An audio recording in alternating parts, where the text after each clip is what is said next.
Cet épisode est encore une fois une réussite avec la scène iconique qui a été merveilleusement adaptée.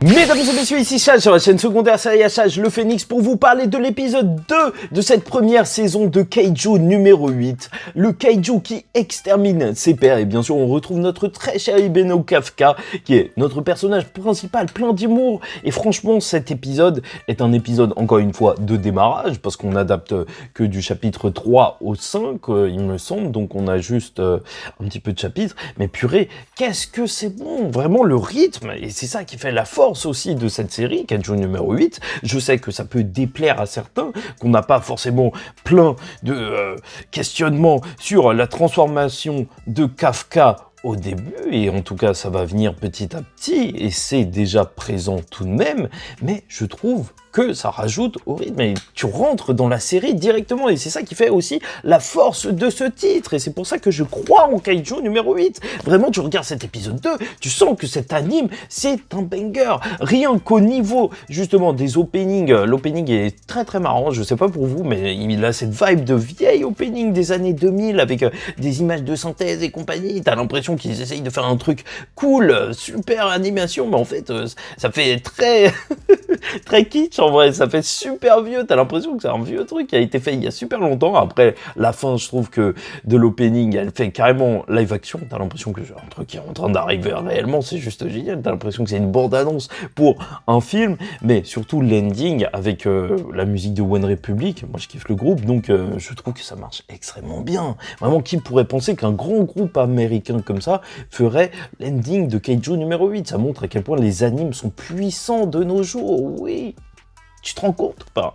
Parce que ok, faire des films et tout, déjà ça montre quelque chose. Voir une série faite par Netflix pour One Piece, mais carrément des gros groupes comme ça, connus à l'international américain, oui.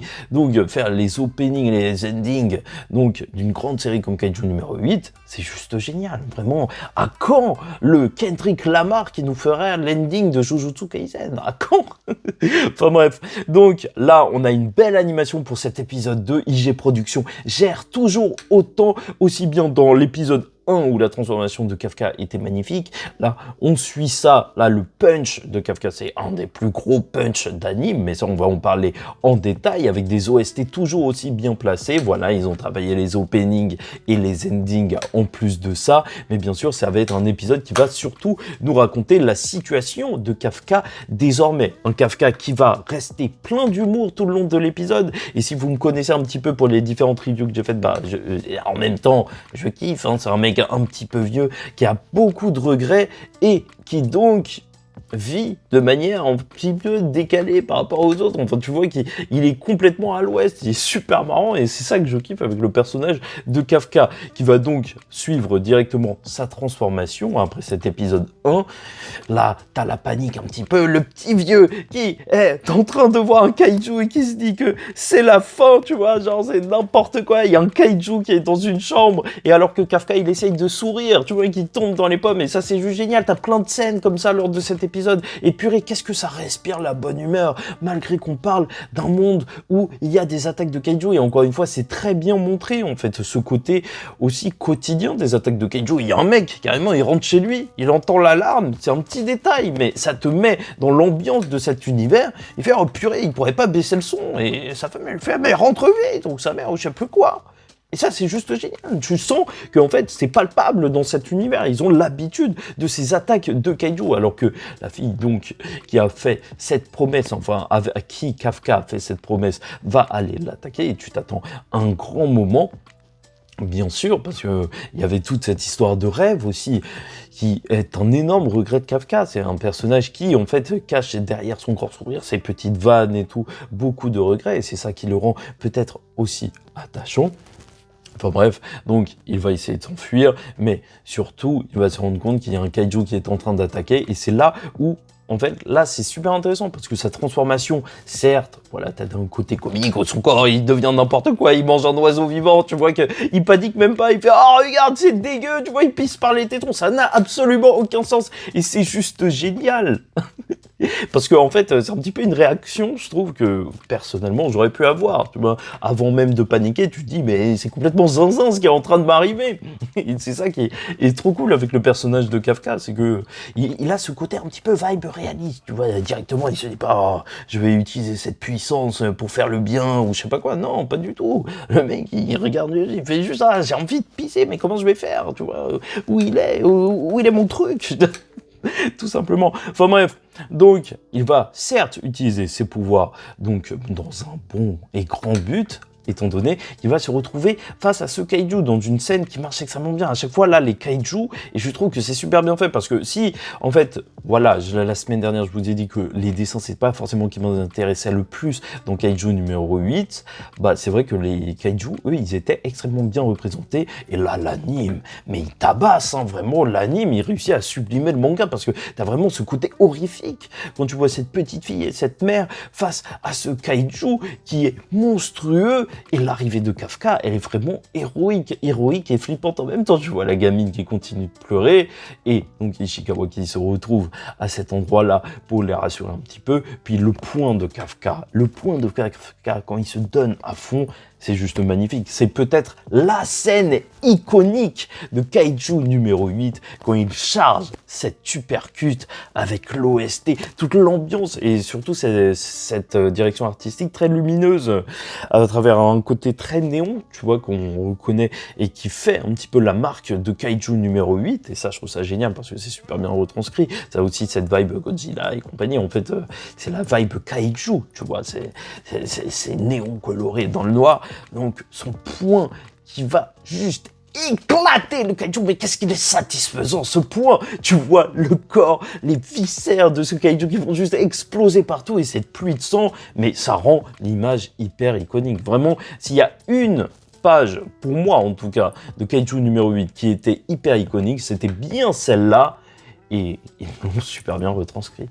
Vraiment, c'est magnifique. Donc IG Productions, oui, il y a beaucoup de gens qui disent oui, Mappa. Croyez-moi, il y a beaucoup de studios qui font du lourd et ça, c'est juste magnifique. Vraiment, là, l'épisode m'a comblé.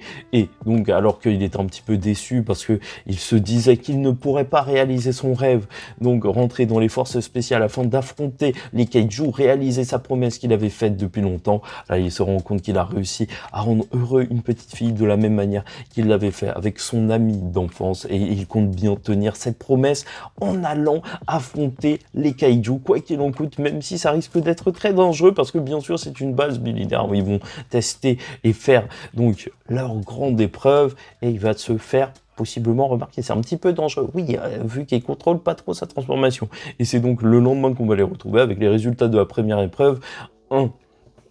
Kafka qui a réussi cette première épreuve, quand Ishikawa il va ouvrir l'enveloppe, il va voir que c'est réussi. Et déjà, rien que ça, tu vois, déjà le personnage de Kafka, il est agréable à suivre, il est sympa, tu vois que c'est un mec avec qui tu as envie de traîner, tout simplement, c'est ça la force de ce personnage. Et même voir juste ses collègues dire oui, on va faire une petite fête et tout, quand il sera triste parce qu'il aura raté, ça montre à quel point le personnage, il est même apprécié par les autres. Et c'est communicatif en fait. Vraiment, il a cette bonne vibe, Kafka. C'est ça que j'essaye de vous dire. Et qui est super bien retranscrite. C'est ça aussi qui fait apprécier le titre. Hein. Quand un personnage principal que tu apprécies beaucoup, bah ça marche. Et donc voilà, il va aller le voir, il est en train de manger un bento alors qu'il est sous forme de kaiju. Les images, en vrai, elles sont iconiques quand il pense. Et c'est ça qui est fou, c'est que c'est iconique de voir un mec sur un kaiju mort en train de manger un bento alors que lui-même est un monstre. Mais en soi, c'est ridicule, tu vois. En vrai, pourquoi il est transformé comme ça et ça va s'envoyer et compagnie. Voilà, il est bien prêt à réaliser sa mission. Et ensuite, on va donc se retrouver 10 jours plus tard. Et c'est là où il se retrouve sur le parking pour l'épreuve. Et ils vont rencontrer cette jeune fille, Shinomoya Miya. Je me souviens plus, ça fait depuis tellement longtemps, mais ça fait plaisir de revoir des têtes qu'on connaît bien. Chacun sera bien sûr important pour la suite des événements, alors que bien sûr, notre très chère Shinomiya, la petite blonde, celle qui traite Kafka de vieux, et c'est juste génial parce qu'il a 32 ans.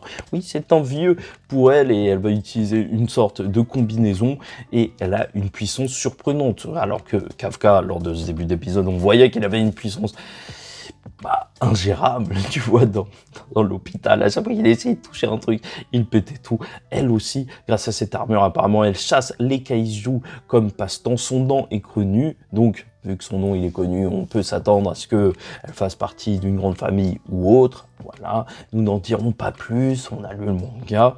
Enfin bref, voilà, elle déplace la voiture juste avec ses mains, comme quoi il y a vraiment un pouvoir même pour les humains afin qu'ils combattent les kaiju, parce que pour l'instant on n'en sait que très peu, à part Mina qui se déplace avec un tigre, oui, c'est bizarre. Enfin bref, ça c'est super intéressant parce que donc tu as le personnage de Shinomiya, on va appeler Miya, qui va donc sentir une odeur de kaiju sur Kafka après une petite embrouille, et c'est comme ça que l'épisode va se terminer. Mais tu as aussi du côté de Mina Hashiro, donc l'amie d'enfance de Kafka, durant l'épisode, quand elle sera venue et qu'elle n'aura pas compris ce qui se passait suite à la mort du kaiju où il y a eu une pluie de sang, donc elle aura parlé à la petite fille, et la petite fille lui aura demandé d'épargner en tout cas un kaiju, le kaiju qui est gentil. Et ça, c'est assez intéressant parce que tu vois que son secret, déjà dès l'épisode 2, il commence à devenir plus si secret que ça. Tu vois, les gens, ils commencent à se poser beaucoup de questions. Ça devient très très mystérieux et ça, c'est juste génial parce que ça veut dire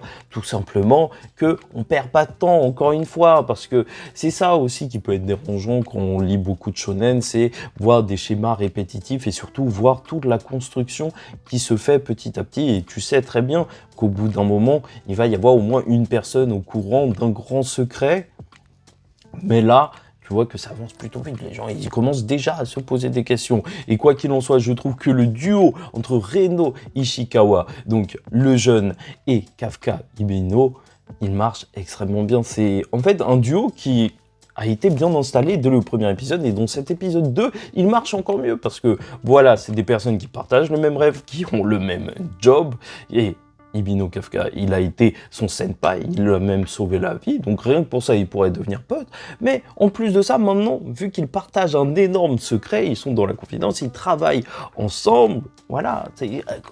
Que demande le peuple? C'est normal. Cette dynamique, tu la comprends, tu la ressens, et tu as envie de la vivre, oui. Parce que le personnage de Kafka Hibino, il est touchant, et tu vois que Reno, lui aussi, il sent. Donc, ce côté touchant chez Kafka, ça marche, c'est ça que j'essaie de te dire. Cet épisode 2 marche encore une fois. Kaiju numéro 8 va péter, crois-moi. Crois-moi, il y a tout pour péter. Les gens essayent de te le survendre. Ils ont essayé il y a très longtemps, quand le manga est sorti en France, de payer les TikTokers, les influenceurs, les blabla. Et j'ai continué. Moi, j'en ai parlé. J'ai pas été payé. J'ai peut-être fait le jeu du capitalisme alors que j'étais même pas payé. Mais purée, quel plaisir en fait. C'est parce que la série est franchement bien. Je trouve vraiment que Kaiju numéro 8 est un extrêmement bon titre et c'est pour ça qu'on va suivre la saison encore et encore. Cet épisode 2, je l'ai trouvé juste génial. Voilà, tu m'auras compris. N'hésite pas à liker ou disliker la vidéo, commenter, donner ton avis en commentaire et t'abonner si tu n'es pas encore abonné. Déjà, de toute façon, un anime qui me fait rire et qui me provoque des frissons épiques. En même temps, comment tu veux que je ne l'aime pas? Voilà, je suis un homme simple. Et donc, on suivra même le manga, on retournera sur le manga à la fin de la saison 1. Donc, suivons ça ensemble. N'hésite pas à t'abonner vraiment. Et en attendant la suite et le 3e épisode de Kaiju numéro 8, je vous dis ciao tout le monde, faites très attention à vous et paix sur vous.